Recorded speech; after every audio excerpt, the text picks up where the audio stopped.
nonlinear regions and inequalities.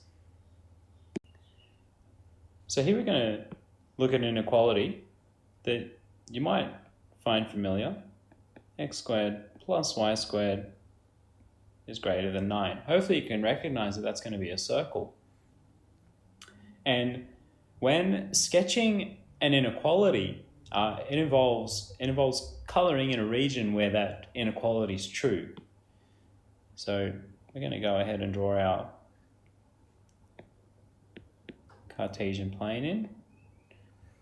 And when we draw our curve, the first thing we have to note is whether or not this inequality is a greater than or less than, or a greater than or equal to, or less than or equal to.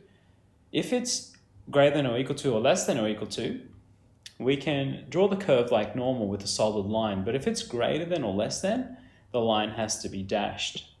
So in this case, because it's greater than, our line has to be dashed. So we actually draw in just the function as if it was an equal sign.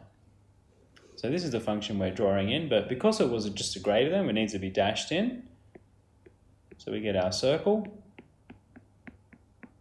with a dash, and has our normal intercepts of 3, minus 3, minus 3, and 3.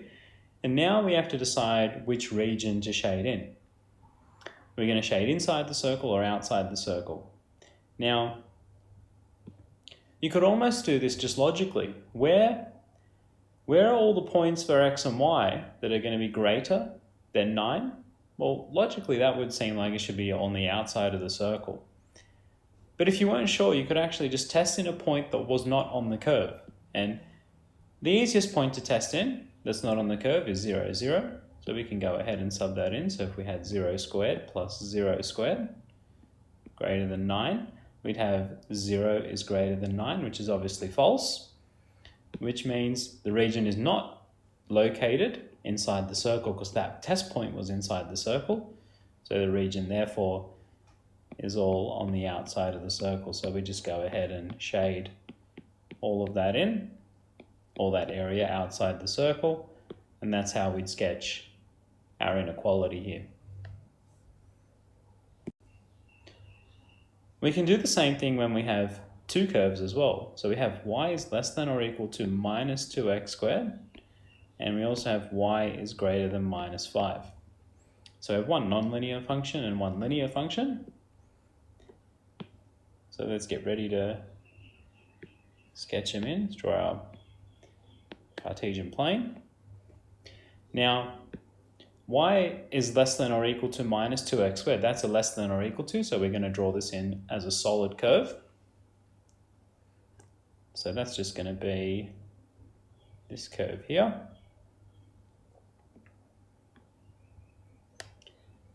Because we have the negative, it's going to be concave down. Now, y is greater than minus 5. Well, that's just a greater than sign, so it's going to be after dash line. And y equals minus 5 is just a horizontal line going through minus 5. And it's dashed, remember, because it's not equal to. So we get something like that.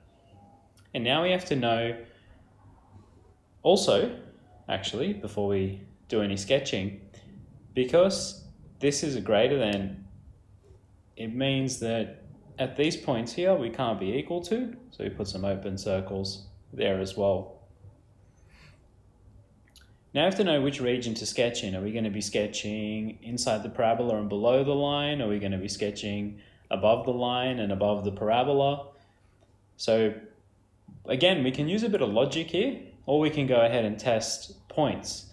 So logic would say, where are the y values that are less than the parabola? Well, the y values less than the parabola should be on the inside of the parabola here, because a y value here would be less than the y value on the parabola. And a y value here would be less than this y value on the parabola. Where are the y values greater than minus 5? Well, all the y values that are equal to minus 5 are here. So all the y values that are greater to minus 5 need to be above. And combining those two results, it should all be inside this parabola and above the line. But testing points will work as well. So we could test, for example, we could test the point 1, 1 over there into our parabola. So we get 1 is less than or equal to minus 2 times 1 squared.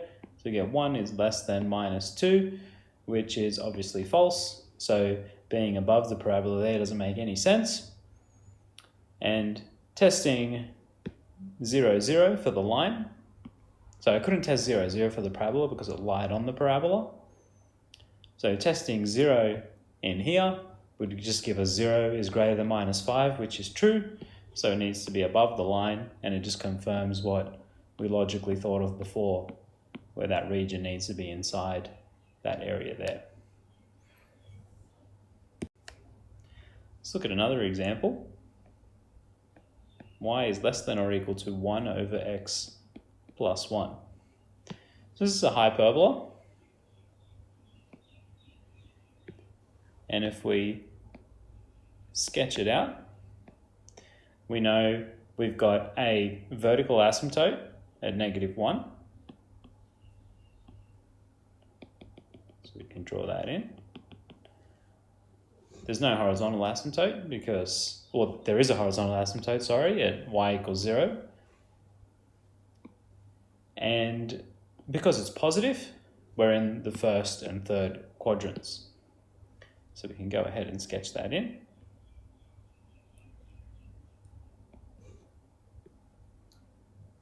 And we can draw it solid. We can draw the curve solid because we have a less than or equal to. Remember, if that was just a less than, this would have had to have been a dashed curve. Now, the region here can be kind of tricky to think about, but we're looking for all the values of y that are less than the values of the hyperbola. For example, a value up here would be, a y value up here would be greater than the value on the curve.